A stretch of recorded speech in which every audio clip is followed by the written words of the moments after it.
Hi there, I'm Danny Flexen. Welcome to Seconds Out Live.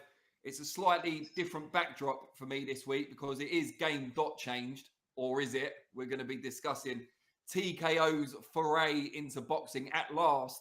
Dana White has been going on about it for long enough, and he's finally shit rather than got off the pot. And his partner in this shitting, I'm not sure that's going to work very well, is Turki Alalshikh and Seller. What a shocker, or at least it was when the news broke. But we've had some time to digest it now. I'm going to be chopping it up today on the most interactive show on boxing YouTube. Really appreciate you all tuning in. Please give us a like, a subscribe. Give us more than one like if you're able to. If you've got burner accounts, we don't mind. We'll take what we can get. But delighted to be joined, as always, by our lead reporter, Mr. Ayman Khan. Ayman, how you doing, mate? I'm good, Danny. Good to be talking about the world of boxing with a lot of developments. We have it a bit quiet this week in terms of the fights as we lead up to a more of a busy schedule, but there's still some boxing to tuck into, and we'll get into that. But the big discussion, of course, is about whether that game is finally changed with the introduction of Dana White, backed by Turki Alalshikh, and more seeing what this new league is all about with different changes, potential change of what boxing actually is. We'll see. We'll get into it. We'll get into all your comments as well too. So do drop them in the chat as well. Can't wait to discuss it all.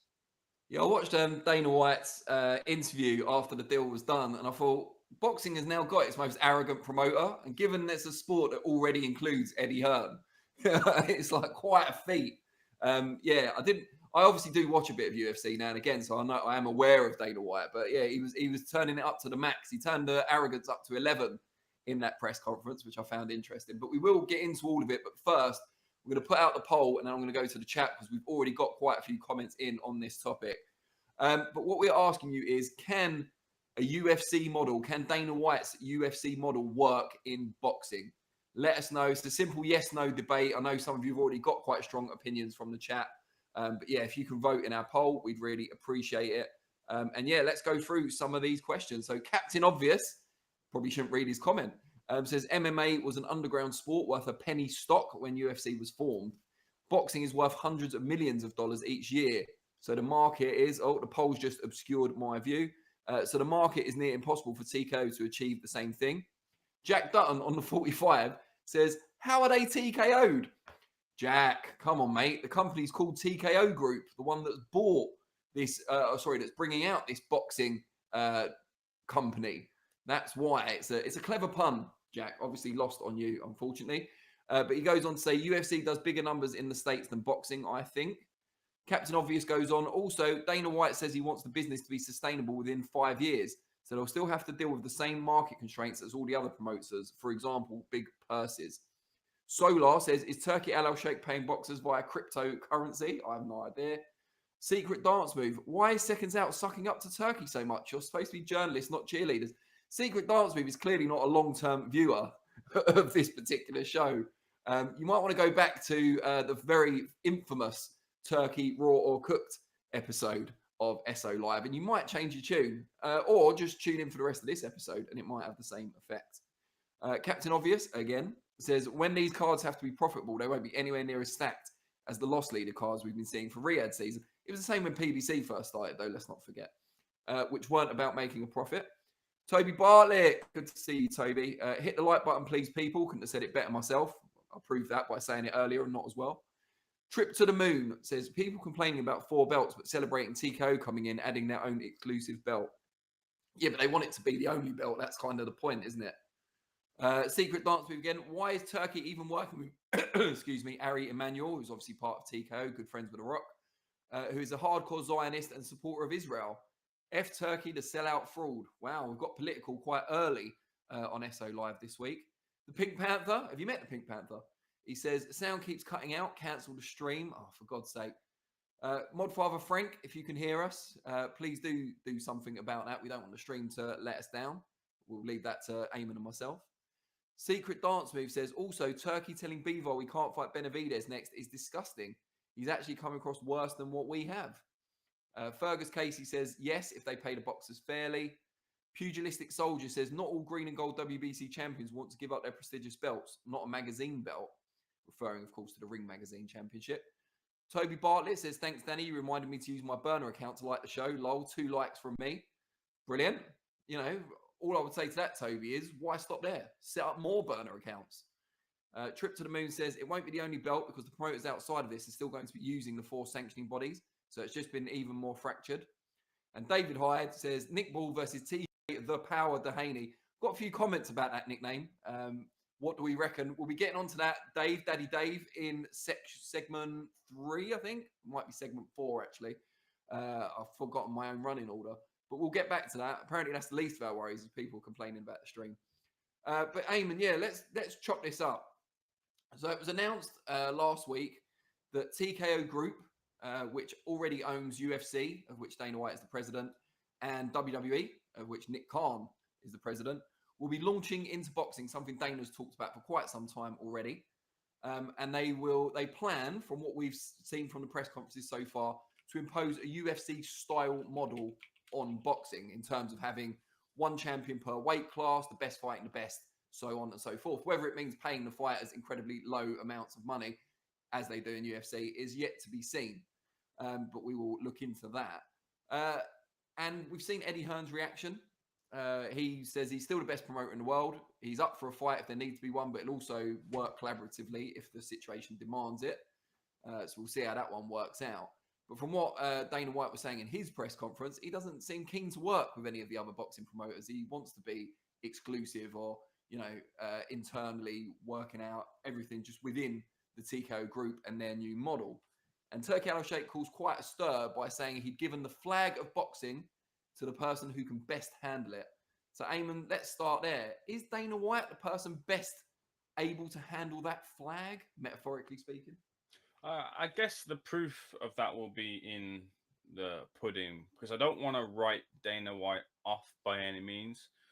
He's head of a successful business in the form of UFC. And look, if you're a true UFC fan, I wouldn't say I'm a hardcore UFC fan like I am a hardcore boxing fan. I'd say I'm somewhere in between a casual and intermediary, if there's such a thing as an intermediary UFC fan or anything type of fan. But I missed the last UFC event, but I'll stay up sometimes for some of the other ones.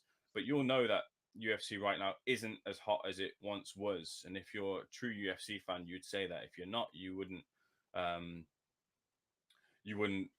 say that it was, because it is on a little bit of a dip. But he has built a brilliant business, but that's on the back of not giving the fighters, the leading lights, the greatest amount of pay that they deserve, which is why these UFC fighters jump over to boxing, because they know the different model allows them to get a bigger cut of the pay-per-view or the gate, or just a higher standout pay, from higher basic pay from the fight that they're getting. So that's why Francis Ngannou's done that. That's why Conor McGregor's done that. That's why you're seeing Jorge Masvidal and Nate Diaz have fights. That's why all that is happening. That's why Tyron Woodley's jumped over to boxing and he's fought Jake Paul. That's why some of these fighters go to be bare knuckle and such, because there's riches to be had and a larger share of the pie to be had elsewhere. Now, that might not be such a big problem in the short term, because you have the backing of Saudis and their money to hand out those checks. But what happens when you want to fit it into what has worked for Dana? Dana's going to do what's worked for Dana, and he's going to say, this is the way it works. We're going to try and fit boxing into this box.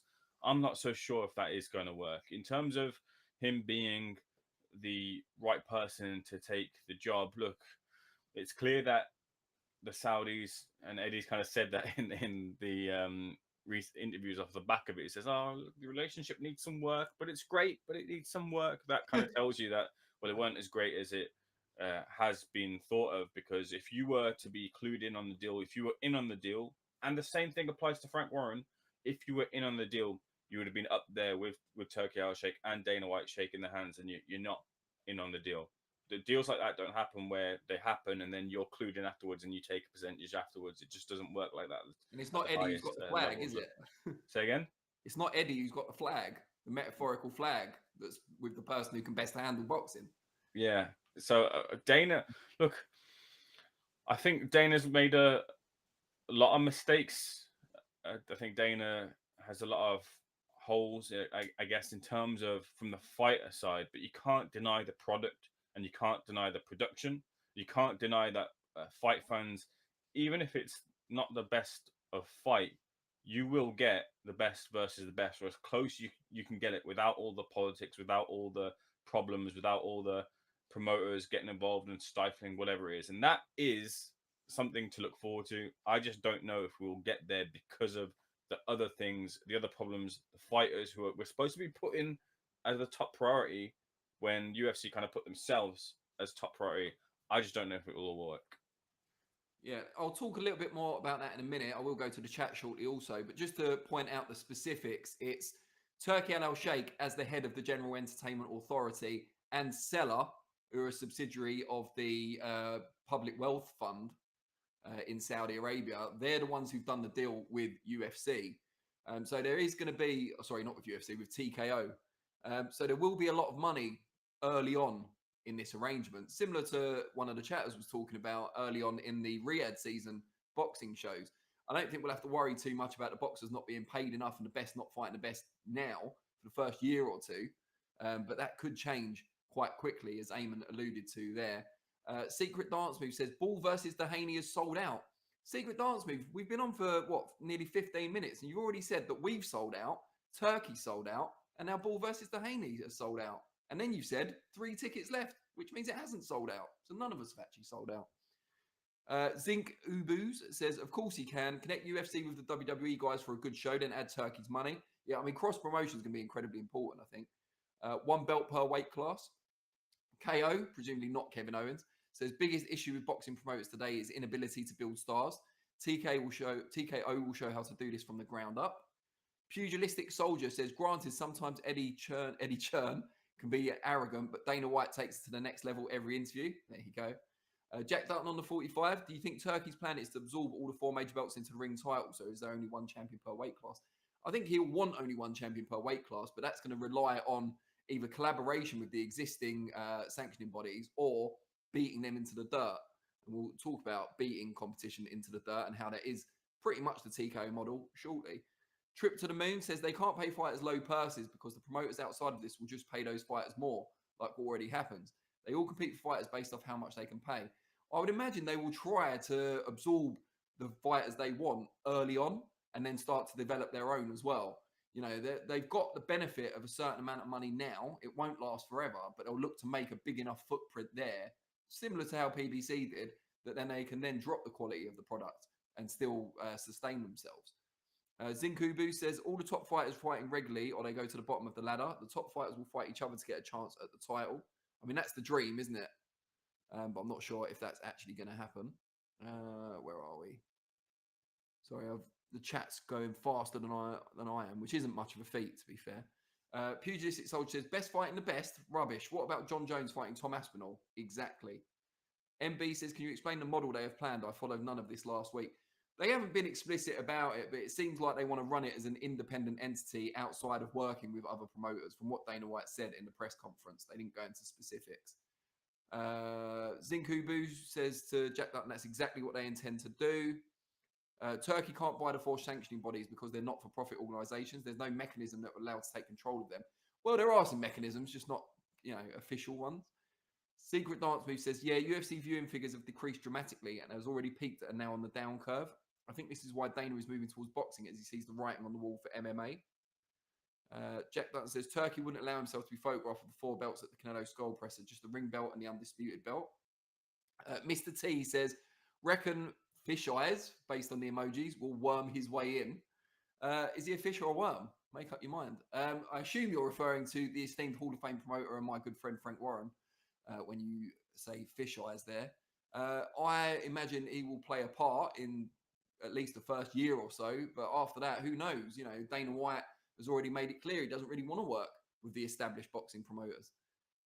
Captain Obvious says they don't have limitless funds. TKO have not got involved in this to lose money. They want to make a profit, but they will be assisted very much in that by the Public Wealth Fund from Saudi to start with. And I think that's probably a key factor in why Dana White has made this move now rather than the many times he's talked about over the last 10 years.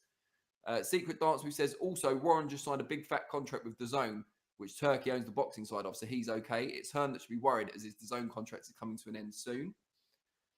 Pugilistic Soldier says, John Jones versus Aspinall, best not fighting the best. That's just one example. Bully Boxer says, what I can't work out is how is Turkey going to render the governing bodies obsolete? I mean, he'll have to bring them into the tent, won't he? I would imagine. And I don't think, based on how the sanctioning bodies have worked with Turkey and the General Entertainment Authority so far, I don't think that'll be particularly difficult. Toby Bartlett says, how is Dana going to explain to the UFC fighters boxers deserve this amount per purse and the UFC fighters only get a smaller amount? Well, yeah, if the percentages are different, I mean, but then you've got to say, are the boxers generating more of that income? Are they more responsible for the income that's, the revenue that they're generating more so than in UFC? Is it the concept, the UFC model that's more responsible? That will be the argument, I imagine. Thunder Road says, Danny's background does look different. Yeah, I'm in my front room. More natural light. Chat, don't forget to hit the thumbs up. Yeah, if you like my new backdrop, please do hit the thumbs up, or even if you don't. Truth Wins says, Truth Wins UK rather says Turkey took over. Scott says, I think prospects and developing pro boxers get paid less than UFC fighters. Obviously, primetime boxers get paid a lot more than UFC stars. Yeah, there's a lot of money in boxing concentrated in the top 1% and 2%. Sean says, Frank and Eddie have had it too good for too long. TKO will shake things up for the good. Secret Dance who says, Turkey also has an operable brain tumour, so could go anytime. This is not confirmed. This has been a long-standing rumour, but it's not confirmed. Jack Dutton says, the four sanctioning bodies not for profit. Are you sure? They live for making money from sanctioning fees. Yeah, but they're officially not-for-profit organisations, which will make it very problematic for TKO or indeed Turkey to buy them out. Secret Dance Move says, UFC have missed out on lots of best versus best, like Fedor versus the UFC heavyweight roster, and recently Ngannou versus John Jones. Wizbits Random Gaming says, plan is to spend, eliminate other promotions. Yeah, basically. DB Coupon says, it's a no from me. Dana White is the devil himself. I agree with everything Bob Arum has to say about that demonic sport organisation. Is that the same Bob Arum who was cozying up to Kinahan for quite some time? Just checking where our moral compass is. The same Bob Arum who said, yesterday I was lying, today I'm telling the truth. Bully Boxer says, I like Dana White, but he's got a reputation of robbing the athletes. What makes you think boxers are going to be treated differently? And Wizbits Random Gaming says, boxers won't have any other choices. So, Ayman, you'll be well aware of this because you're a wrestling fan as well. We saw, and this was before they were part of TKO Group, of course, but we saw WWE gradually grind or help grind WCW. They made their own mistakes, but their biggest competition into the ground and eventually buy them out in 2001 and incorporate their roster into their own organization. We saw 10 years later, UFC do pretty much the same thing, perhaps inspired by WWE's move, in that they effectively sidelined Strikeforce, which was one of their major competitors, for quite a long period of time, and then reduced their value and bought them out. And they did the same with Pride martial arts group as well. So there is a TKO model of effectively crushing the competition to an extent where they're happy to wave the white flag, wave the white flag and join the TKO group or be subsumed into it. Now, it's hard to imagine Eddie Hearn or Frank Warren just walking away from boxing, the sports that's given them their fortunes and the best times in their life. But that seems to be what TKO does. And I don't see Dana White's early comments about this deal don't suggest that he's willing to kind of play nice with everyone else in the sandpit. Eamon, what do you make of that? And do you think it's possible in boxing that he could become not just the dominant promoter, but effectively the only promoter? Could TKO become synonymous with boxing in the same way UFC is with MMA? Yeah, entirely possible. They're really good at building and spreading their brand out. The TKO, UFC, WWE, whatever it is, have been able to build their strong branding and be more mainstream than boxing currently is, whether it be over in the UK or in the US. That's a problem. That's a struggle that promotions over here have had and kind of been able to divert over. Also, they're a bit more, what's the kind of phrase I want to use here, on it in terms of following the trends and being a bit more, I guess, like the best way to say it is, some promoters had their, we came in the field, SecondsOut, obviously well before me, IFL, whatever channel you want to say, covering boxing for many a year when the promoters didn't even have their own YouTube channels And then it took them years on to finally create their own YouTube channels where they could put their own kind of narratives out. UFC and that sort of thing have had that kind of button down for many a year. They're very much on it when it comes to getting their voice out and making their voice be the loudest. Now, whether it means that the other promoters they'll work with them or they'll shoehorn them out and run them out of business, I don't know. Maybe Dana didn't really shut the door. He said he'd rather not, but never say never. Never say never in the wrestling world usually means it's probably going to happen, just not right now. And they're trying to look to launch for in about 18 months or so. Dana and Eddie aren't strangers to each other. I think at the Conor Benn show, Dana was there. He was at ringside, couldn't grab a word with him, but he was there ringside in attendance. And they're two different ethoses when it comes to fight sports and their fighters.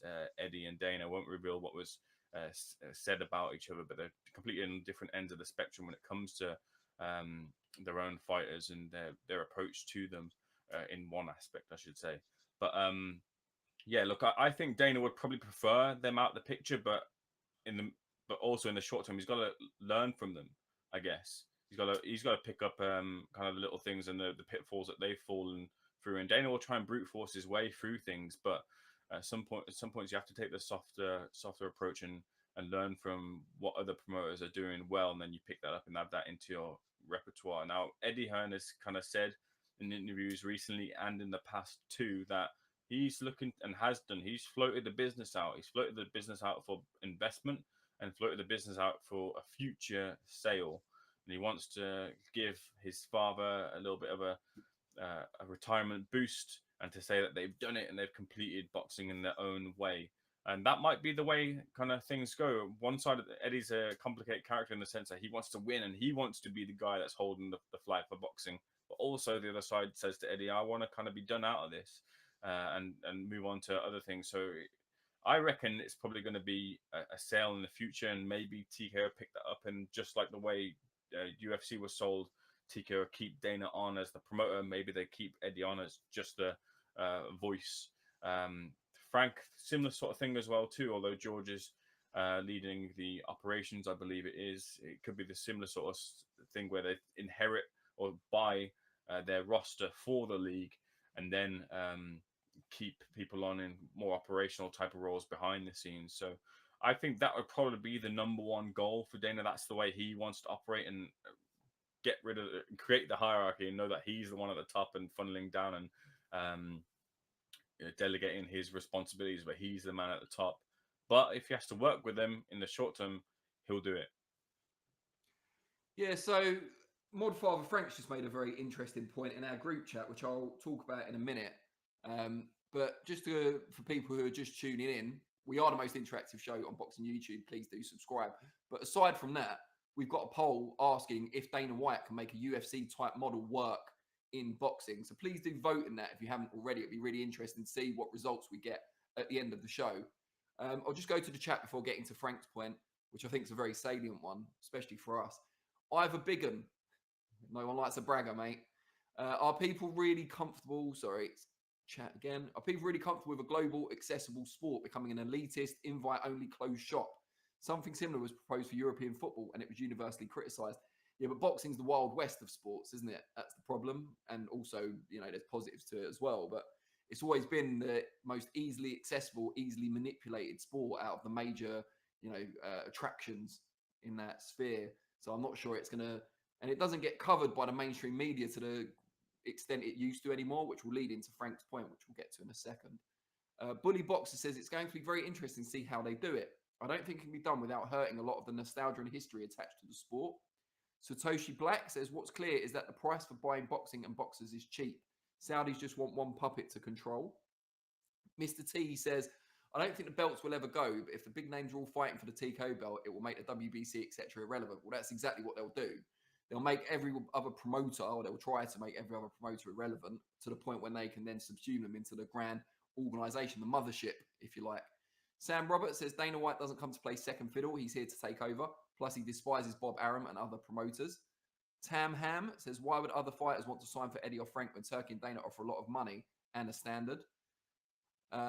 P says the talent pool in boxing is far too big to constrain into a single organisation. The 4 sanctioning bodies prevent a bottleneck at the top of the sport. Yeah, but it could mean that boxing as a whole becomes a much smaller sport.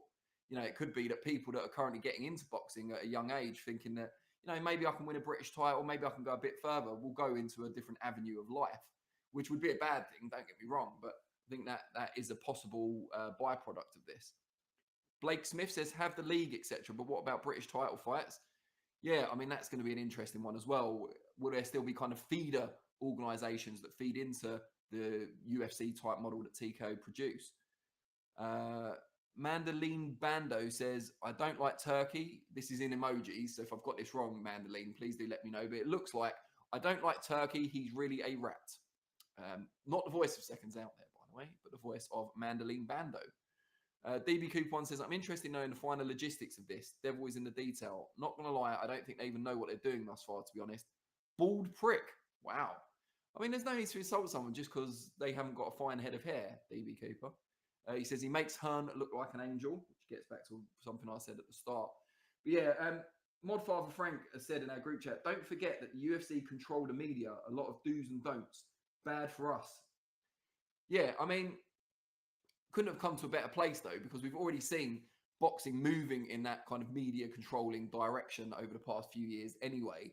And Riyadh season's no stranger to that. The fact that, they bought the Ring magazine and they are now the boxing promotional arm of it. And we were told, and I've said this before on the show, the Ring magazine would be ruthlessly independent. And then we saw them feeding misinformation intentionally to sign Canelo to a deal and move him away from a fight with Jake Paul, which overall is probably a good thing. But, the means to do it weren't exactly fair and transparent. So, yeah, I mean, I could see it moving even further in that direction with the involvement of TKO. And I think for a free media, challenging media, and we like to think we are at Seconds Out, it wouldn't be good news for us. I do agree. But we have to analyse the subject as impartially as we can. Ayman, what do you make of that, the media aspect to it, but also just generally, what would happen to the grassroots of boxing if the TKO designed concepts became prominent? I actually got asked this today. I was at the Kraken's gym, and Spencer McCracken Jr. asked me, what do you think about small hall boxing? What will happen to it? And I said, well, there's always kind of been still smaller promotions doing MMA, whether it be PFL. Of course, PFL will count themselves as the second biggest and shout to the rafters that they are second biggest and still a huge organization, but UFC stands head and shoulders above them with respect. But there are other smaller outlets across America and in the UK. I remember my friend actually, a fellow called Jake, when I was working in the law firm, he was head of, or at least co-owner of UKFC. And I was supposed to go sit at one of his shows, but I couldn't make it at the time. It was in Preston. But the point I'm trying to make is there's always been these smaller promotions doing fights outside of just the UFC doing fights. And it's much the same with boxing in the UK right now. You have your Frank Warren, Eddie Hearn, Ben Shalom, and then you have smaller shows, whether it be VIP boxing, whether it be TM14 or GBM, whatever it is. These still will exist. As long as you can sell tickets, it still exists and can still exist. That's kind of the nature of boxing. So I don't feel, at least in the short term, a real worry for boxing in that sense. The amateur scene will still exist because the Olympics will still hopefully exist for boxing, at least the championships as well to exist. So that I think will still remain. What was the other half of your question, Danny? The other half was the media aspect. Oh, yeah. Okay, so the media. Yeah, this is interesting because some of the boxing fans, UFC fans, depends where you are with sort of things, because some of it just doesn't, it's not tailored for everyone. It's more catered to a specific audience. So for example, MMA Guru and Nina Drama got into like a back and forth recently, and like I said, I'm not the biggest UFC fan. I touch on it, and I think that's more of a hardcore kind of issue, but the point I can get with is that one is kind of catering to not really being media and just a sort of PR for the UFC, and the other is trying to, I believe, cover media in a more impartial sort of sense. And I can understand that. I can sympathize with that. But the bottom line is there is room kind of for everyone, as long as everyone's not being stifled in some way. And there's just as much opportunity for you guys to do your PR and the reporters to report on boxing and not be stifled in their impartiality, not have access blocked on them for being impartial. I think then it pretty much is fair game, to be honest with you. But there is a rise in more of a PR focus in covering boxing in that sense and being a lot more safer, not just in boxing, UFC, in media in general. I see every now and again on my timeline about on Twitter X, about football going that sort of way and being something where it's more about influencers and their way of presenting a product. And Dana has made no bones about him wanting a younger audience to watch his product, because they need a younger audience to drive new eyes to the sport and keep them hooked on. That's why he's in with the Nelk boys. That's why he's going on podcasts. Even if he doesn't want to be on the podcast, that's why he's going on podcasts to spread that word out, because he wants young people to watch his product. He wants to move to a younger focus. So I think we'll see more of that if that happens. I'm not particularly a fan of in the way that the press conferences are done, where it's just a press conference and only kind of in-house media can then get a little bit, if that. Boxing is a niche sport. There's no getting away from that, and boxers need just as much spotlight as they can get. So to limit that, I think, is a little bit of a misstep. But we'll see if they make that misstep. But they're a long-standing. Someone said to me in a conversation about this, and I'll close with this as well too. They'll remain nameless, but they made a good point. There are long-standing habits within boxing fans, and boxing fans have enjoyed for many years going to outlets outside of just the outlet that is doing the promotion, getting their content and getting their content fix from whether it be us or any other outlet that I've mentioned. And it takes a long time to break those habits. And old habits do die hard. And I don't want to say that we're an old habit, but we're very much valued along with other outlets as well. I'll speak for that, even though I don't mean to speak for them, but we're very much, we should feel valued for doing the work that we do and bring in the spotlight and eyes to the sport. Because in those lower moments when it's not the brightest, biggest and best fights, no disrespect to Nick Ball versus TJ Doheny, and I don't mean it at all, but SecondsOut were there to cover it at the launch press conference. Not every outlet was there to cover it at the launch press conference. We'll be there at Eubank Jr versus Conor Benn, but in those quieter moments, that's where at least I feel that we should feel appreciated and get our value and feel valued, for that, because we're there covering the sport. And I don't mean that to say that we deserve a slot anywhere by any means, but I think it just kind of goes to show that we have been here and are here for the long haul, and I guess we'll continue to do so. And we hopefully we'll feel the love and appreciation moving forward, in a roundabout way of me garbling up all those words. We've got a big issue here from Toby Bartlett. He says, I was supposed to vote no in the poll, but my dog jumped up, and we love dogs here on SO Live, and I accidentally voted yes.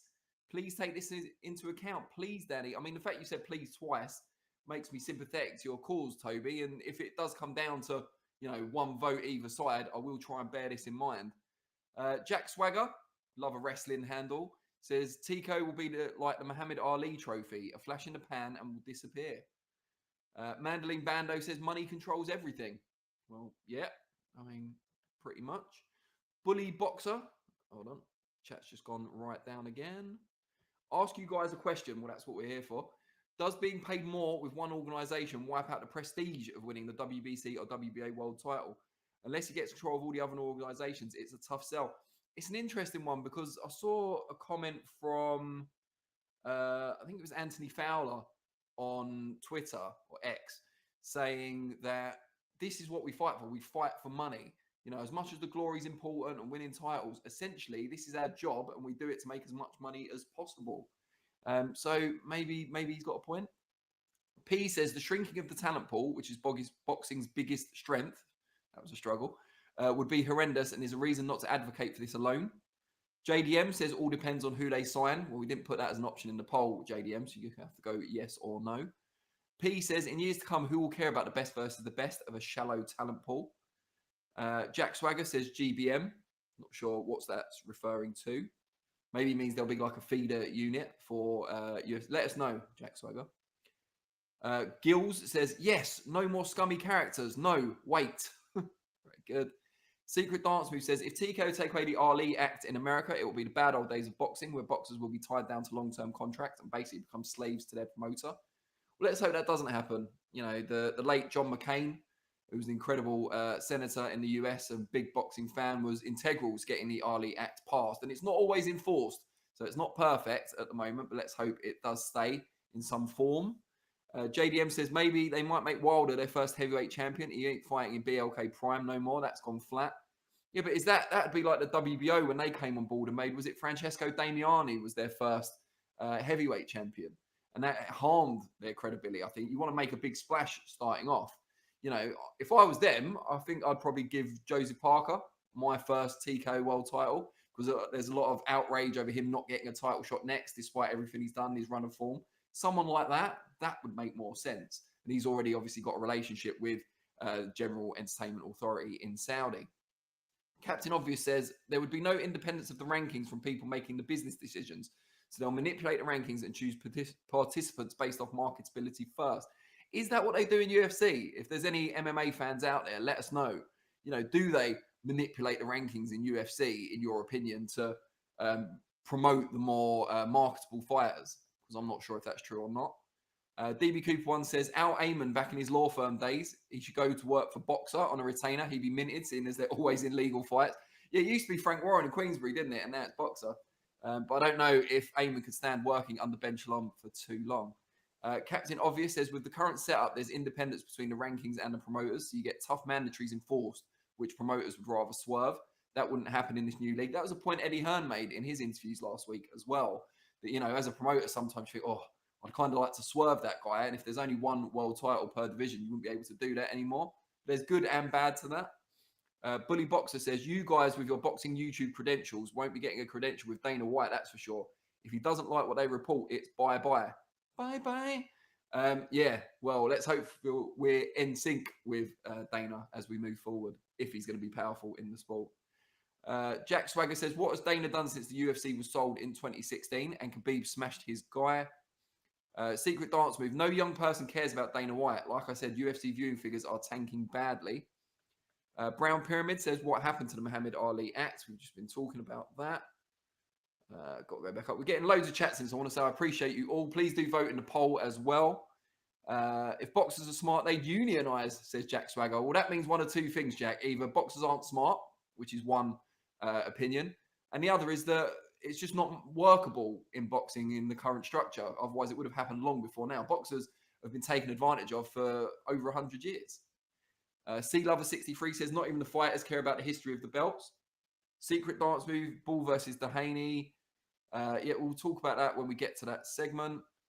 Toby Bartlett's added another please because his dog wrecked his ballot, apparently, in our poll. Secret Dance Move says, those small hall shows in the UK and America are the lifeblood of boxing. I mean, they help hone the fighter skills and their fan base to get them to the next level. I'll say that. They're not always great to watch. It just depends. You know, we see a lot more small hall shows now, perhaps, than 10, 15 years ago, where you get the left-hand side, the promoters, fighters against journeymen. And I'm not sure that's great value for the public, necessarily. And doesn't always create long-term fans, either. Blake Smith said, could we see Hearn try to refocus back on the UK market and less worldwide shows if the league takes over? I bloody hope so, because some of the recent UK shows last year were not up to par. Mark Watts, personal training, says, great idea. The best fighting the best is what everyone wants. Good for fighters to earn a good living. A selection of fighters. The ones at the lower end of the scale might find that it's not a decent or viable profession for them anymore. Bully Boxer says, I get what you're saying about what Anthony Fowler was saying. What are you telling me now? How good a fighter you are is going to be based on not your skill necessarily, but how much money you earn. I think what Fowler's saying is that the reason they fight is predominantly for the money rather than the prestige of certain titles. Nat says, hello, boxing guy, from Nancy. Hello, Nancy. Good to see you. Our youngest fan, for people that don't know, haven't seen Nancy comment before. She's officially our youngest viewer here on SO Live. She's just 8 years old. But If there's anyone else out there, anyone out there watching with your kids, not someone else's kids, that'd be weird. If you're out there watching with your kids, let us know if they're younger than Nancy. Jack Swagger says the GBM comment was referring to the fact grassroots boxing will always be around. The UK has a thirst for the local scene. Tony Moore says it sounds like a total takeover of British boxing. Tony, are you an inspector by any chance? Just wondering. John Neal says, I believe they will build a whole new stable of fighters from around the world, build them up in a UFC style thing, then bam, come take all the other belts. Assume you don't mean Bam Rodriguez. Hot Video says, imagine saying to AJ you're getting 5 million for your next fight. Yeah, I mean, that's going to be an interesting one to see at a top level. But then the big cash cows of boxing, the AJs, the Canelos, they're kind of in the last chapter of their careers, aren't they? And Tyson Fury's already retired, take that with a pinch of salt. But this could be a good timing for a UFC style model, perhaps. Stephen Burton says, I'm excited about these plans. My only concern is the finances. If Turkey's not around, TKO wouldn't match the required financial input compared to the current setup. Boxers would leave. Yeah, I mean, I think the idea is to kind of carve off a piece of the market while they've got that Saudi money helping them, and then to kind of solidify their power base before it goes out. And Hot Video, lastly for now on the chat, says Turkey should have gone into business with Frank and Eddie with this league. I wouldn't go to a painter to do my roof. I see what you're saying, Hot Video. And Sea Lover 63, Anthony Johnston is the biggest, stiffest bodybuilder to come out of Britain. No idea how that relates to what we're talking about. But thanks anyway for that, Sea Lover 63.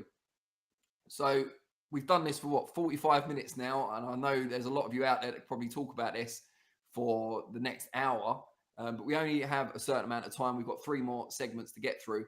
So what I'll say is you can still obviously leave your comments about the TKO invasion of boxing. Let us know what you think. And please do vote in our poll about whether Dana White can make a UFC-style model work in our sport. But we will move on now to segment 2 and a headline of which I am particularly proud, because it was revealed last week via the very same Ayman Khan, who is with me today, that Chris Eubank Jr. will have his second weigh-in for the Conor Benn fight, that rehydration clause that Frank Smith says is actually a second weigh-in, on the morning of the fight, quite early in the morning, we are told. And so, yeah, he's going to have quite a lot of time to rehydrate back up to, well, we've seen the head-to-heads. He looks a lot bigger than Conor Benn as it stands. Ayman, were you surprised, given all the talk about when this would take place, that Ben Shalom gave up the information relatively easily in the end? Yeah, it was interesting because, like, when it come to the conversation surrounding this fight, whilst a lot of people that I've spoke to seem to lean towards Eubank Jr., they do worry about the rehydration clause and how that will affect him. So you want to know when that rehydration has to take place. So I thought that was a key question to ask. And yeah, no, I think Ben did want to get that information out, although not precisely the time in which it was gonna take place. I guess he couldn't reveal that, but he could reveal that it was happening in the morning as opposed to happening later on in the day, which would impact the time in which Chris Eubank Jr. would have to rehydrate those 10 pounds or more, or more if he plans to do so. So I can confirm from a source further to that, as I put out on Twitter, that it's whilst it's in the morning, it will take place no later than 10 a.m. as well too. So he has all that time from 10 a.m. to 10 p.m. when I guess the fight does take place to rehydrate appropriately to the 170 limit. So yeah, I think Josh Hart then did ask Eddie Hearn for his reaction to that, because Ben did say that it was contested.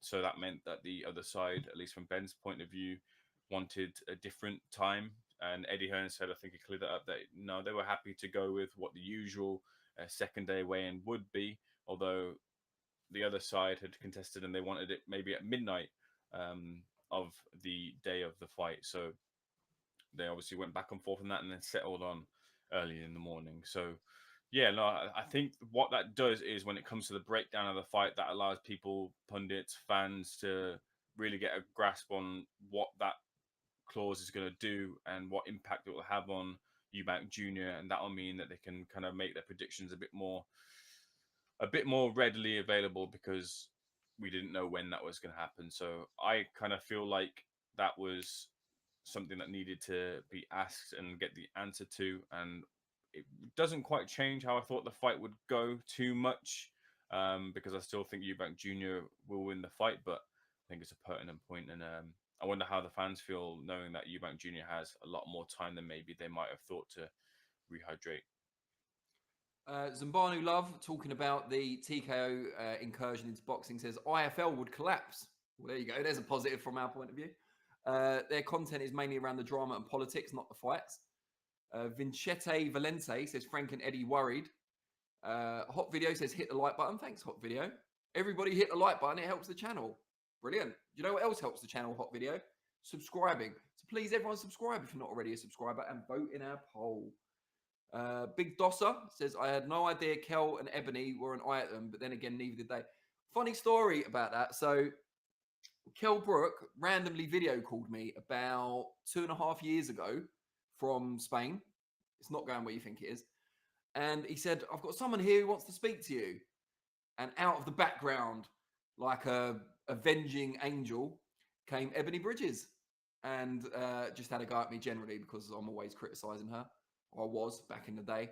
And so I knew back then that they had become, an item. Do people still say that anymore? It sounds very Neighbours and Home and Away. But so congratulations to Kel Brook and Ebony Bridges on the birth of their first child together. Bully Boxer says Eubank's going to stop Ben badly, as opposed to what? Stopping him gently? No, I can't read that, Big Dosser, sorry. Bully Boxer says, you don't know what to believe these days. No, can't read that one either. Please stop talking about Kel Brook and Ebony Bridges. We've congratulated them now, but a lot of your comments can't be read out for, good taste and defamatory reasons. Schultz X says, get your excuses in for Eubank. Laughing my ass off. Ben gonna do him good. And Secret Dance moved back on the TKO topic. Says, Frank is not worried at all. As I said before, he just signed a big DAZN contract. I assume you mean Frank Warren and not Modfather Frank, because I think Modfather Frank is a little bit worried from his comment earlier. So Eubank Ben, it's an interesting one because he does look so much bigger already. Now he can rehydrate, probably back up to roughly what he normally weighs in the ring anyway. And I saw Eddie Hearn said that they wanted it to be midnight of the weigh-in day. I don't know how much we can believe that. I suppose if you're a boxer and you're negotiating, you're going to try and get everything you can. And the earlier you can start refilling your tank, if you like, the better. How much, Ayman, because this is the key thing here, how much do you think size will be the deciding or defining factor in this fight? Yeah, no, I think it's a real big factor in the fight. It's hard to say because it's not hard to say. It's more just like when you talk about a fight, you kind of get into the styles of the two fighters and things. And we're not talking about the best of the best with respect to both fighters. Conor Benn does have a quick, powerful style, but one that fizzles out after kind of the 4th and 5th round. Eubank Jr., we know what Eubank Jr. is like. He's looking to try and set up that knockout. He might play with his food a little bit, but he does look to get that knockout and carries power throughout a fight. But as I guess his feet's a little bit more stuck in the mud than they were a few years back. But he's crude in terms of what he does, and that is just looking to get the fight finished and over with. And it's not, for me, it's not really a discussion about those two clash of styles. It's more about because Conor Benn is coming up from, yes, super welterweight and not welterweight, but he has been for the majority of his career a welterweight. So if you want to say it's coming up from welterweight or super welterweight, he's going up to middleweight where he hasn't been against someone who is a fully fledged middleweight who does rehydrate to, in his own words, 14 pounds further. Will be allowed to rehydrate to 10 pounds on the second day and has a clause in his contract where he will be penalized for every pound that he's over by a certain amount. Doesn't mean that he just has to particularly adhere to that. If he wants to let go an amount of money for an extra pound or two, he can do. So you're talking about a fight who I'm not too sure if it's on record as to what Conor Benn usually weighs in on fight nights. That's something to ask about. But if we take it as Conor Benn rehydrates or hydrates to around 160, he's in against someone who's going to be 170 pounds or more, around probably the 170 mark. So you're looking at a 10 pounds difference there in fighter, and that can mean a lot. That can mean a lot for the Conor Benn perspective in terms of what he's taken, the strength of the shots, the power of the shots, and what it might mean in the stretch of the fight. And it can also mean a lot for Eubank Jr. because he's got those 10 pounds, but what about the extra 4 that he usually has as comfort, and how he's going to hydrate in amongst that period after the morning, because he's got to get that right, and he'll have a team to get that right for him, but it doesn't always equate to the best of performances because you've taken out so much in your body. So it's that reason, the weight that plays with the scales of where the fight's going to go, as opposed to the actual fight styles of the two fighters. So I think we'll hear from either fighter post-fight that, look, this guy was a bit too big for me and I dared to be great and I had to for my name and I couldn't beat Eubank Jr. Or we're going to hear, look, those 4 pounds are a bit too much for me, took too much out of me, didn't have it on the night, and that's why Conor Benn beat me. That's how I see the fight playing out, and I think weight will be the reason as to why either fighter has lost or won. Interesting. Sea Lover 63 says Conor Hen can't punch for toffee ever since he got caught. What do you mean, Sea Lover 63? Caught with a punch, perhaps? Which fight? Let us know. Jack Swagger agrees with Ayman. Eubank going to smash him. Jack Dutton, how is Dana White planning to change world boxing? Sorry if I'm a bit slow. I mean, I wouldn't say that about you, Jack Dutton. Not to your face, anyway. But yeah, Dana White is planning to change world boxing by making it into a UFC type model with 1 belt per division and the best fighting the best. That's the press release version anyway. John Wick says, did you ever find out what's happening with Josh Kelly? I've been on the edge of my seat for a week, and give Ayman a hug when you see him. He sounds unappreciated. I didn't. So you know what I'm going to do, John Wick? I'm going to text Josh Kelly right now. There's no guarantee he'll reply. I mean, Billy Nelson did when I texted him on a live before, which was great. I don't know if he will. What should I say? I'll do it as a voice note so you can all hear me. Hi, Josh. Hope you're well, mate. I'm currently on our weekly live show here with everyone in the chat. And John Wick, who's one of our fans, I don't know if that's his real name, probably not. He asked what's happening with you when you're next fighting. So he's obviously a big fan. If you get this in time, we'll probably be on for another 20 minutes, half an hour. Let us know. But yeah, we're all waiting with bated breath. So there you go. That was a genuine voice note to what I hope is still Josh Kelly's genuine number. Jack Swagger says Ben has a puncher's chance. Chris Algieri. Jack Dutton says Turkey is already employing a kind of UFC model by matching the best against the best. Yeah, but maybe that's why he's kind of, delegating the flag to the man best place to handle it, or whatever it was he said. Bully Boxer says, I just think that Eubank will be too big, too strong, like Carl Froch. He wouldn't let anyone egg him. And Conor, as much as I love watching his dad, hasn't been the same since we can't really say came off that, Bully Boxer. We can say since his adverse finding on his drug test. No, Mr. B, we can't really read that as well without getting sued. Jack Dutton says Kelly wasn't that good on the undercard of Crawford Madrimov. Yeah, but didn't he faced a very short notice opponent, didn't he, in Ishmael Davis, who's no bad fighter, as we saw against Bochuk as well. DB Coupon says Flexen low-key, always flexing his phone book. Well, I've got to live up to the name, haven't I? We get it, Geezer. You're a proper big timer, ain't you? I don't know. I mean, I'd like to think that I wouldn't be using, and no disrespect to either of them, but I wouldn't be using Josh Kelly and Billy Nelson if I wanted to make it a proper flex. John Wick says legend. Doesn't mean we're going to get a response. Only got 1 tick so far on WhatsApp, John Wick, so I wouldn't hold your hopes out on that one. So well, yeah, Eubank Ben, I think size will be quite a big factor in it. I think when we've seen Conor Benn, and you can make whatever reasons you want with the test and so on, but when we've seen him up at 154, he hasn't looked, it's not that he hasn't looked as big a puncher, but he hasn't looked able to hurt the bigger men that he's been fighting against at that weight. So going up even further to 160 against someone who's fought at 160 and 168, assuming Chris Eubank Jr. can still make 160 safely and strongly, I think he'll be very durable. We've only seen him, and this was when he didn't make the weight very well, we've only seen him seriously hurt once, and that was the stoppage loss to Liam Smith in their first fight.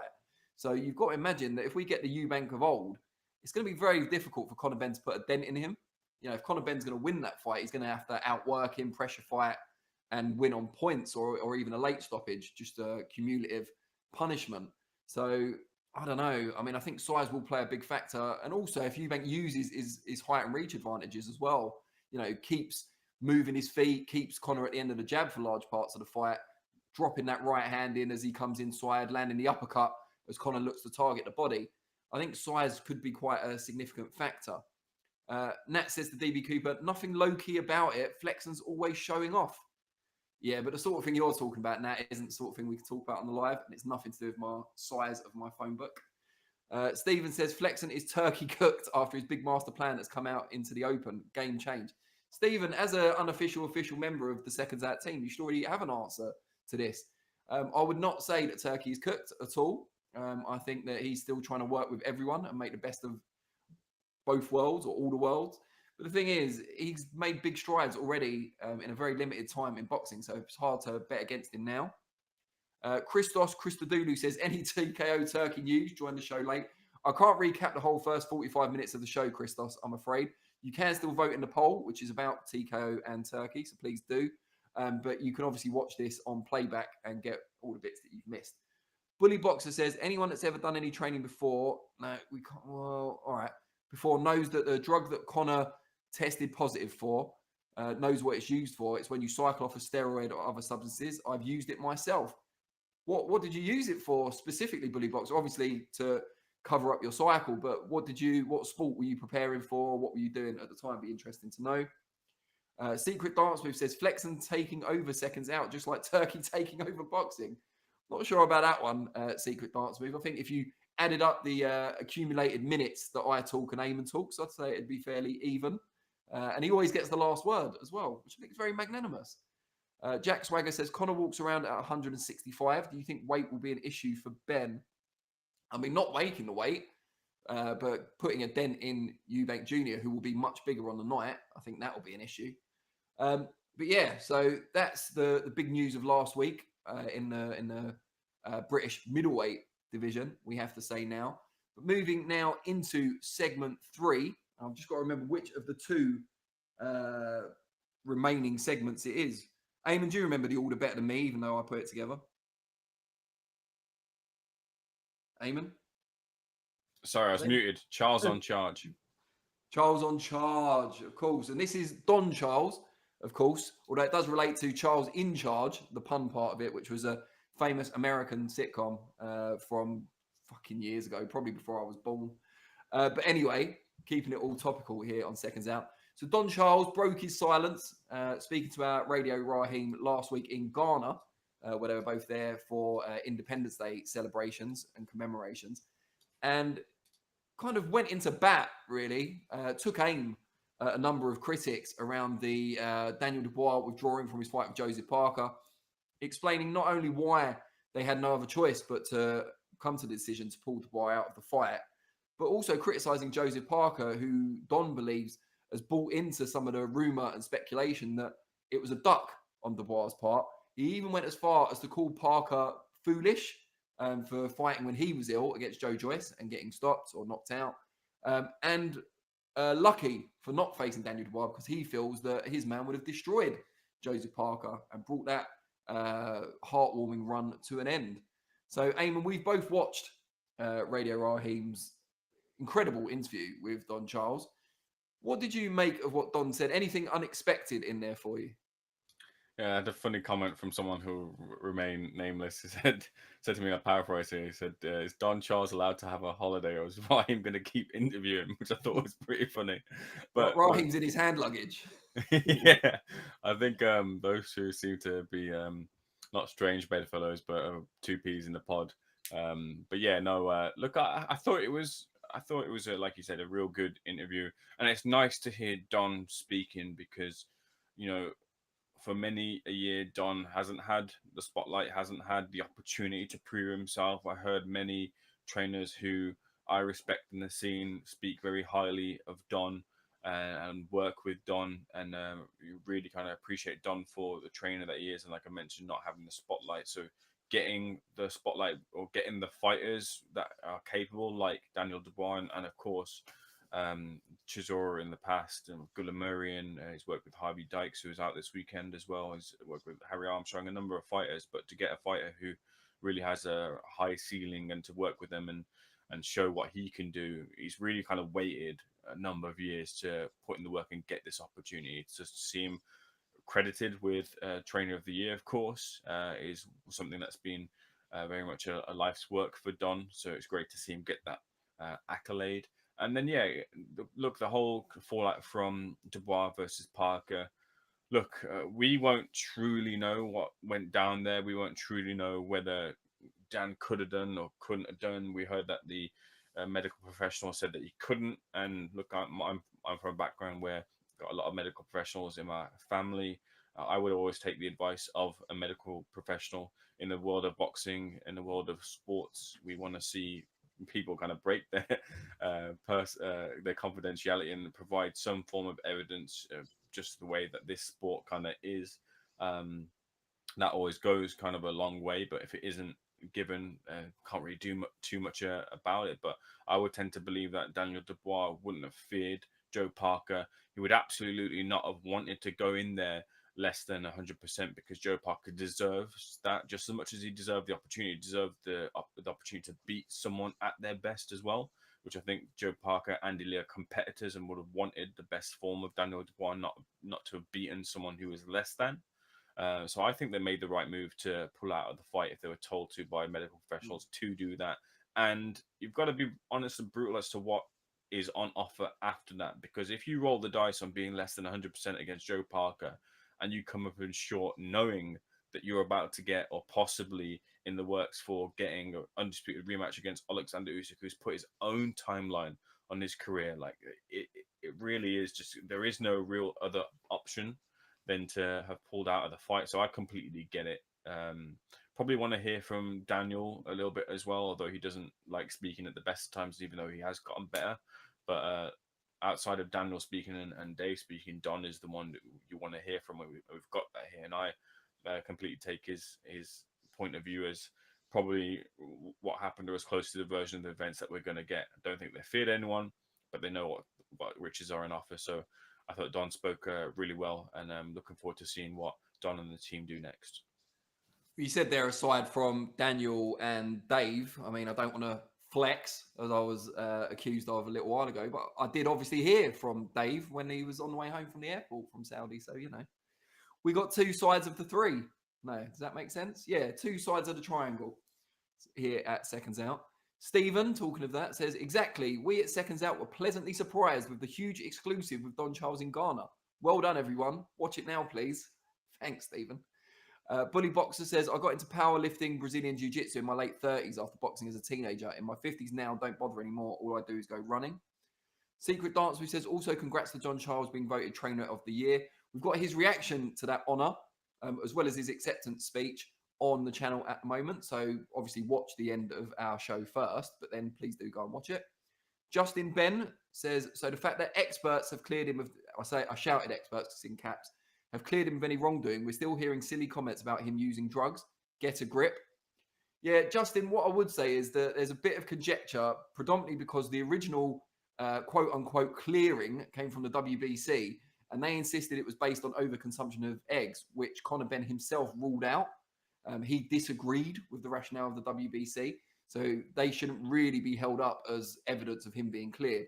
The National Anti-Doping Panel, on the other hand, did lift his suspension. And I think what would really help banish a lot of these comments, you'll never get rid of all of them, would be if Conor agreed for the National Anti-Doping Panel ruling to be disseminated in full to the media. And then we can put it out there exactly why he was cleared. And maybe that will get rid of some of these ill-informed comments. Bully Boxer says, I took a cycle of gear, which did help with a hip and knee problem I had. To get off of it after that 3-month cycle, I used the same stuff as Conor Benn tested positive for, which is clomiphene. Jules says, only problem is Dana don't like to pay fighters. Getting back to the TKO topic.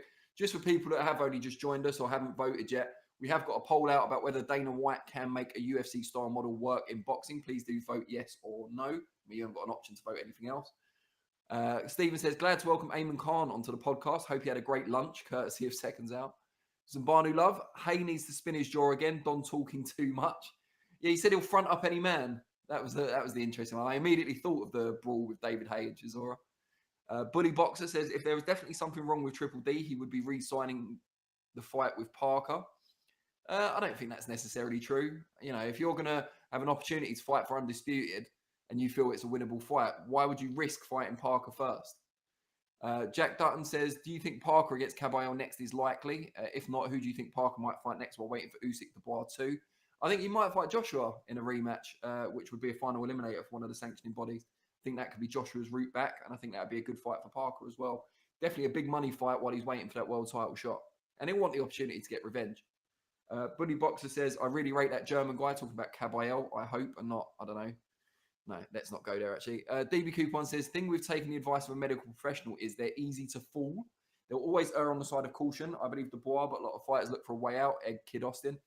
Yeah, see, I thought this was interesting because Don mentioned in the interview that the doctor had prescribed antibiotics for Daniel because he had swollen glands, a fever, and so on and so forth.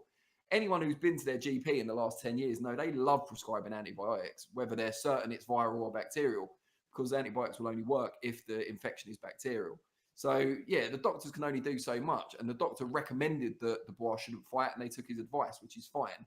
But I think if your boxer's unwell of any type, whether he's got a virus, whether it's bacterial infection, regardless, if he's going to be in any way less than, I don't know, 80%, 70%, you're not going to make him fight, are you? That'd be stupid. Danny, just on this, I did ask Shane McGuigan as to if they had experience with swollen glands in their camps with Dubois, because I think Frank Warren had mentioned Is that how on you the put box. it? Say again? Is that how you phrased it? No, not quite. But Frank had mentioned on the Box Nation interview that they had that beforehand, and Shane had said to me that they'd had it at the fight with Trevor Bryan, where they had an issue with swollen glands, but they continued on with the fight. Obviously, it wasn't as much of a problem. And I think Donna's also mentioned as well, might have even been in the Raheem interview, that it happened in preparation for Alexander Usyk. Now, I remember when I was kindly invited alongside Frank for Seconds Out into the Dubois camp in Spain. Dubois was in the canteen and he was a little bit under the weather. And I remember specifically him having a big liter bottle that had been emptied out with honey at the bottom. And then he had a, what is the word? Ginger root. He had a ginger root. He sat down at the table. He was a couple of seats away from us. And he took a swig of the honey. He took a big bite out of the ginger and just wolfed it all down. And I had never seen a big man of that size take a big gulp of ginger, which I know what ginger is like. You just don't bite into that raw. I said the next day, because he brought it in the next day, I said to Daniel, did you really just eat all that? He goes, yeah. He goes, can I try a bit as well? And I bit into that ginger and my face just scrunched up. It was a horrible experience biting all that. But it's those sort of infections, or sort of viral infections, swollen glands, whatever. He's had that persistently in fights, and it seems to be a recurring issue. So that might be something to keep tabs on in fights going forward, because it might be something that curtails him from being the full version of himself in future fights. Yeah, it reminds me of Josh Kelly getting another mention on this episode, the fight week when he pulled out against David Avanesian, and he did the public workout as well before withdrawing, and the stench of garlic when I spoke to him afterwards. Right. And it was trying to ward off the infection that had already taken hold. Jack Swagger says, Joe Parker came for blood. Daniel made the right decision to pull out. No, did he? Bully Boxer says, oh, come on. You couldn't shut Daniel up when he splattered Joshua. Now, apparently, he doesn't like talking at the best of times. He's never been a big lover of talking to the media. You know, he obviously was in a, what is it, Jose Mourinho says, a great moment after he beat Joshua and wanted to, you know, receive his flowers publicly. I understand that. But he's never been, you know, a gregarious character. Jack Dutton says, he seems to be lethal to the body. Don't think Usyk wants any smoke with him. Bully Boxer says, there's only one reason you would have clomiphene in your system. That's when you have no more synthetic testosterone left and you want to kick in your natural cycle. Listen, we don't know what the National Anti-Doping Panel have said. If we ever find out, it'd be enlightening. But until then, we can't assume we know why Conor tested positive or why he was cleared. Hopefully we'll find out one day. Stephen says, I was really hoping Varda would sue Conor Benn for defamation. Ben did admit recently to Darren Barker that he passed the test he was meant to pass, which was funny. Yeah, I mean, I haven't seen that comment. I don't think we want any more lawsuits necessarily.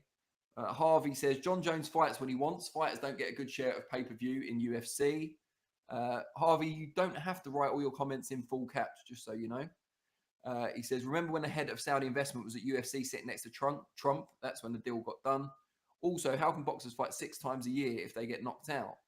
Well, it depends. Different sanctioning bodies or governing bodies have different rules. But here in the UK, if a fighter gets stopped, they can't fight for 28 days.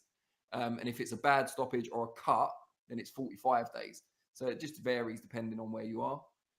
Harvey also says Bob Arum lost his contract with ESPN. Yeah, we've covered that in a previous episode, Harvey. Knock off the caps lock and we'll talk again. But yeah, just for people that are just tuning in, we have got a poll up asking whether Dana White can make a UFC style model work in boxing. So let us know, yes or no. We'll read out the results at the end of the show. And just before moving on to our fourth and final segment of this week's episode, Bully Boxer asks, what's happening with Joe Joyce? Who's next for him? He's going to become a barrister and start being the lead defense and speaking in murder trials. Joe Joyce was preparing for Dillian White, of course, who pulled out with a bad cut on his finger, sustained in training camp. So that fight will not be happening, but they are trying to find a replacement opponent for Joe Joyce on that. It's Frank Warren's first show on DAZN, and it's in Manchester. The betting favourite last week to step in was Filip Hrgović. So we'll wait and see if that comes to fruition. Frank was remaining pretty tight-lipped about that when I interviewed him last week, but I'm sure there will be more developments this week. So fourth and final segment is looking ahead to this weekend's big show. It's Frank Warren's final show on TNT Sport, or at least for now. Who knows what can happen? Anything can happen in boxing, of course. And the main event sees Nick Ball defend his, is it WBA featherweight title, I believe, against TJ Doheny. Hopefully I've pronounced that correctly this time. I know Daddy Dave wasn't too happy with my initial pronunciation at the start of the show. And yeah, it's kind of a measuring stick fight, I guess, from Ball's point of view, in that Doheny has just gone, how many rounds do I have to check? I think it was 7 rounds with Naoya Inoue. And Nick Ball has been quite vocal about the fact, as of his promoter, Frank Warren, that he'd like a shot at Inoue if Inoue moves up to the featherweight division before the end of this year. Ayman, what's your initial thoughts on the fight? The fight that SecondsOut made. Everyone can be thankful for SecondsOut for making this fight, because we put it to Nick Ball what he thought about Inoue's fight with Doheny. Huh? You're welcome, guys. Yeah, you're very welcome. Yeah, no, look, I think it's a good headline and a couple of good fights on the undercard as well too. Just brush through that quickly. Eddie Hearn met him first over in Dubai when I was covering the first event I did for SecondsOut, the Deji versus Mayweather fight, and he was there on the undercard, as was Paul Bamba. Rest in peace to Paul Bamba. First meeting of him there as well. But Eddie Hearn was there also, and his English wasn't as good or as menacing as it is now. But yeah, no, he looks a good prospect and someone that who will get to that kind of contender world title type of level pretty soon under the tutelage of Joe McNally. Elsewhere on that undercard is Andrew Kane versus Baluta. Good fight. Baluta, look, you don't quite know what you're going to get with Baluta in terms of, it's more kind of the other side of the equation, because Baluta can give you a real hard work and cause an upset. He gave McCann a real bad night until the cut, I guess, saved Dennis McCann. And then McCann was brilliant in the second fight between the two of them. But we're talking about a fight where, no, it's not McCann versus Baluta. It's Brad Strand versus Baluta, isn't it? My bad. This time, yeah. They both lost to McCann, haven't they? That's right. They both lost to McCann. And Brad Strand, Brad doesn't hit as hard as McCann does, which all kind of leaves a little bit of a recipe there for Baluta to, if he takes a bit of a hold on the fight, could end up with another British scalp on his ledger. So keep an eye on that one. It's Andrew Kane versus Charlie Edwards. And what I was going to say, there's Baluta's beaten Andrew Kane, hasn't he?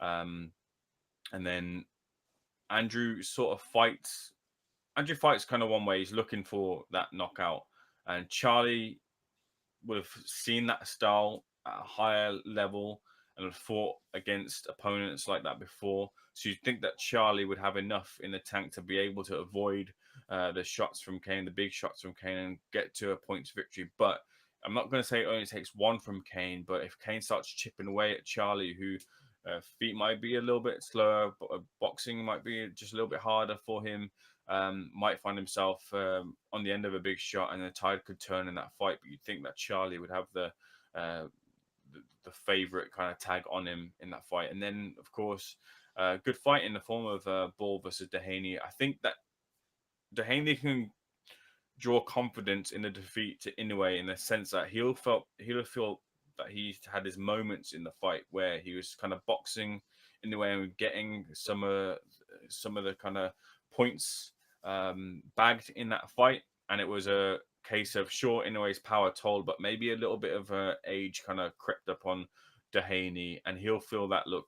Inoue's up here, and no disrespect to Nick Ball, but he's a little bit further down the chain. And if I was able to do that to Inoue, I might be able to carry that on through for longer against Nick Ball, who Nick has looked really good. But what I'd say the drawback on Nick is his shot selection is a little bit too. I think he kind of draws on the same things a little bit too often, runs out a little bit of ideas, and doesn't kind of vary things up a little bit. And then also, he ships a little bit too much as well. He kind of knows that the person against him isn't going to get to him. So he'll willingly, almost in a Josh Taylor type of way, willingly kind of ship a few shots to give his back. And that kind of, it hasn't quite caught up with him, but you see the damage on him after the Ronnie Rios fight where he'd beaten Ronnie Rios, but he's not quite letting Ronnie Rios in, but he's letting Ronnie Rios hit him because he wants to get that finish. And those sort of things might not catch up now, but they catch up later on. And I like to see Nick Ball, who said as much as well too. He's been honest and self-aware, like, maybe I need to tighten up a few things, so I don't kind of ship those shots. And I think we'll see that from in this fight, because Doheny can punch a little bit as well. So I think it makes for a real good fight. A little bit of spite between them as well about the back issue that pulled Doheny out of the fight with Inoue. But yeah, look, good fighting prospect, good little card as well too, and a nice little way for Frank Warren to sign off his venture with BT into TNT Sports and move off to DAZN. So this just in, I'm told it's not Doheny, it's Doheny. Doheny. Yeah, so there you go. Everyone's been saying it wrong for a long time, but we will not at Seconds Out. We'll be trailblazers in this area. Stephen says, we at Seconds Out will petition Danny Flexen to become a gimmick manager in the WWE soon. Well, that will be my way in with TKO, won't it? Pete Butch needs a heel manager on Raw. You can't call him Butch. Bully Boxer says that would be a good fight. I'm not sure what he's talking about now. Oh, maybe Caballero Parker, actually. Jack Swagger says somebody asked for Cody to step in for the Joyce fight. He's game. Yeah, I mean, I think he might not be allowed to. Oh, no, I don't know. The 28 days might be over by then. Zambanu Love says, was there better attendance for this women's card than last time? They had to comp loads last time, which put Albert Hall off holding fights there for a while. Eamon, we don't want to get too sidetracked by this, but how well attended was it? Yeah, by no means was it full, but it was getting on its way to being full. And the Royal Albert Hall creates a real good atmosphere.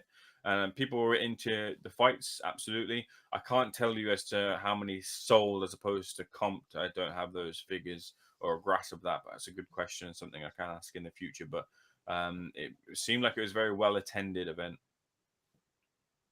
Good stuff. Bully Boxer says, I rate Nick Ball. When he was fighting Isaac Lowe at the weigh-in, there must have been 10,000 of us Gypsy fans screaming at him, and his family didn't stop screaming back. Not intimidated, respect. Well, that's Liverpool for you. Where are we? No, can't read those out, Harvey. Sorry, mate. Jack Dutton says, have they deliberately picked Doheny? And he spelt it the way I've been saying it for the last, 30 seconds, as a precursor for Inoue.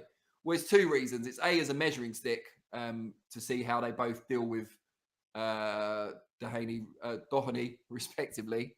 It's going to take a while for that to become habit. But it's also the fact that, as Ayman alluded to there, Seconds Out basically made any other fight for Ball impossible, because we gave him the audience to tell them that he thought Doheny quit in his fight with Inoue, and that he would never do that. So Ball has now got a point to prove. He'll be trying to make Doheny quit quicker than Inoue allegedly did. Harvey says Parker must fight for a world title shot. I mean, yeah, Parker obviously deserves a world title shot now, but it just doesn't look like it's going to break that way.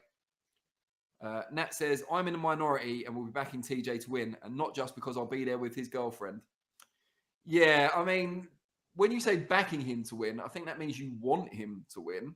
No one's denying that. Whether you actually think he could win, we shall see. Let's hope he and his girlfriend aren't watching this episode of SO Live.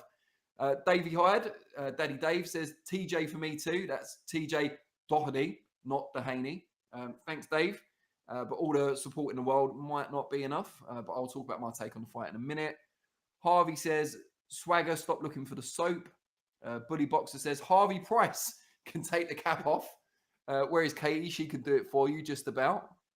Brilliant. That's about the continuous use of caps lock. Harvey's not happy with people criticising it. Are you the font police? He says to Jack. No, Harvey, I'm the font police around these here parts. I'm like the sheriff. I've got the badge like Eubank Sr. Stop using caps all the time. It's not big and it's not clever. Anyway, getting back to the fight. Nick Ball has done everything asked of him so far. We have seen him make fights more heavy weather than perhaps he needs to, because that's his style. He likes to be aggressive. He likes to get into a scrap, as Ayman talked about previously. And I think Ronnie Rios being one example. I think Isaac Dogbay being another. He could have made both of those fights a lot easier than they were on the night. I think Doheny, although he's nicknamed the Power, I think we saw a lot more of that punching power down at super bantamweight rather than up at feather. Nick Ball's got a very good chin as well. He's obviously quite short for the weight, but he is very compact and muscular. I think he takes a good shot. I think Doheny's best chance is to outbox Nick Ball, certainly for the first half of the fight, using that longer reach, good technical skills, and then walk him onto a big shot in the second half of the fight where Ball starts to tire.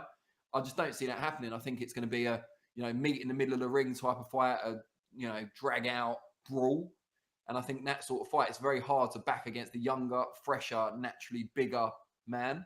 And that is Nick Ball. He ticks all three of those boxes. I think Doheny probably people would have forgiven him for retiring after the fight with Inoue. He'd reached the top of the sport. He's already been a world champion at Super Bantam.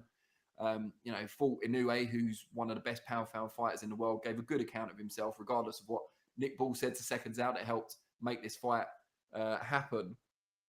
But I understand him wanting another shot and keeping going. And this is a world title shot coming off a defeat, and those are in short supply. He's got to go into the other man's backyard, and I credit him for doing so. The bigger man, the local man, who will be, as Bully Boxer pointed out, vociferously supported by his Liverpool fans. But I just don't see him being able to get the job done. I don't think Nick Ball's vulnerable in the ways that he needs to be for Doheny to win the fight. And I think it could turn out to be a long, drawn-out beatdown. I think Ball will take shots, probably again, as he shouldn't. But I think Doheny will by far get the worst of it. But I think it'll be a very entertaining fight for the fans and for Frank Warren's last show on TNT. Just going back to the chat. Where are we? Chewy Tibbs says, Frank and Eddie really want to hold His Excellency's hand again. No comment on that one. And Stephen says, Nick Ball is an entertainer, fair to play him. I think he means fair play to him. Stephen's having a bit of a moment there. SecondsOut, do appreciate his gladiatorial. That's because I insulted Stephen. His gladiatorial instincts, the wrecking ball. Do you see, Ayman, just as a little aside here, did you see the thing that Dev Sani put up on Twitter about the ball fight? It was a picture of, it was supposed to be a picture of Miley Cyrus from the Wrecking Ball video, but it had been morphed. Her face had been morphed into Nicolas Cage. Didn't see it. You should seek it out. It's quite funny. I'll check it now. But yeah, please do. All right, so as we're rounding off this week's episode of SO Live, I want to say I appreciate everyone who tuned in. If you haven't given us a like or a subscribe already, please do. We are now going to close the poll. So Modfather Frank, if you are listening, please do close the poll and we will read out the results to the assembled viewers. Oh, I think it's just been closed. Let's have a look. Oh, the results haven't come up yet. You might put them in the group chat. No. Modfather Frank, where are the poll results? They should be up on the chat by now. I've got it for you. Yeah. Can Dana White make a UFC model work in boxing? It's quite close, and we've had a whopping number of votes as well, so fair play. No, 59%, and yes, 40%. I've got to wonder how much of that 59% is wishful thinking, because we don't want a UFC model to work in boxing and all the other promoters disappearing and, a monopoly. But fair play. Yeah, 59%. Ayman, are you surprised? No, I think people kind of are a little bit hesitant at the thought of what UFC does fitting into the wild, wild west of boxing. Eddie Hearn has said as much, and in amongst that, there are going to be some changes I think Dana would want to make, and I'm not too sure if that represents what boxing is right now. That remains to be seen, but I get what the listeners are saying and feeling that Dana from the UFC model attaching that to boxing just seems like something that people have tried to do. People have tried to innovate. People have tried to change, but people just love what boxing is, and that's the traditional Queensberry rules of the pugilistic sport. So we'll see. Just to round off the last few chats before I give the final word, as I always do, because I don't take over, as someone said earlier, I always let Ayman Khan? Who's Ayman Khan? Ayman Khan, the last word, if he is my co-host on that particular week, just for any pedantic people out there. David Hyde, Daddy Dave, says about Ball Doheny, not going to go the distance. One of them is going down. It sounds vaguely threatening, Dave, like as if there's not a stoppage, you're going to make sure there is. Sea Lover 63 says Nick Ball isn't tall enough to get on the rides at Flamingo Land. It's obviously a little jibe, a cheap jibe at Ball's height or lack of, but what the flaming fuck is Flamingo Land? Someone tell me. Bully Boxer says, I'm off, guys. I enjoyed that. I will log in again. Appreciate that, Bully Boxer. Just, the less defamatory your comments, the more we can read out. Stephen says, Dev Sani has worked his gimmick well, to be fair. Little grafter he is, a well-appreciated member of the Seconds Out community. A rare Stephen Butterworth comment I can endorse in full. Sea Lover 63, I pressed no by accident and can't change it. You're not the only one. We had, who was it? Was it Bartlett, Toby Bartlett, whose dog made it go wrong? But it wasn't close enough that it's made a significant impact either way. Jack Dutton says, is Inoue definitely moving to feather? Do you think he would want to become undisputed for a third time? I think he will eventually move to feather, yeah, because that's where the bigger money fights are for him. He can't really be tested at super bantam anymore. Maybe MJ, but even then, I think he beats MJ comfortably. No offense if he's watching. Jack Swagger says, salutations, Flexen and Ayman. Great show. Why am I known by my surname, but you're not? Is it because there's more famous Khans and there's no more famous Flexens? No comment from Ayman. I assume I'm right then. Probably that sounds about right. Okay, thanks for that. Right, really appreciate you all tuning in. If you do end up watching this on playback rather than live, please do still leave comments. I do respond to some of those throughout the week. But yeah, thank you all for tuning in and for voting in the poll. And I will, as always, because I'm incredibly selfless and magnanimous and all that good stuff, leave the final words to Mr. Ayman Khan. Thank you, Danny. Looking forward to another week in boxing, a little bit more quiet as we ramp up to some more bigger fights off in the horizon, just yet not quite in touching distance. But Seconds Out will, of course, keep you updated with all the latest breaking news, developments, and interviews in the world of boxing. Please do check out, as I mentioned previously on Seconds Out Live today, the interview with Don Charles as he gratefully accepts his award of Trainer of the Year with Radio Raheem and discusses the fallout from Daniel Dubois versus Joe Parker, the fight that never was. You can also check out some breakdowns on Eubank Jr. versus Conor Benn, either by Barry McGuigan or Shane McGuigan or any other of the interviewees that I've asked. Robert Kraken as well too, and some of the fallout from Lauren Price's victory over Tasha Jonas. We have, of course, like we mentioned here in preview, Nick Ball versus TJ Doheny. I won't be out in the field as I will be enjoying on Thursday rock concert in the form of Limp Bizkit rocking out to some of his greatest hits, and I can't quite wait for that. So I'll be enjoying rolling all the way there. Yeah, we'll be rolling into a great week of boxing, but I'll be looking forward to that. But Josh, I'm sure in my stead will be delivering you the content that Seconds Out holds to a high standard to ourselves and to our audience. So once again, thank you so much for another week of your contributions, your likes and subscribership as well too. It does go a long way. But for now, for this one, thank you from myself, thank you from Danny, and thank you from Frank as well too. We'll see you guys on the next one.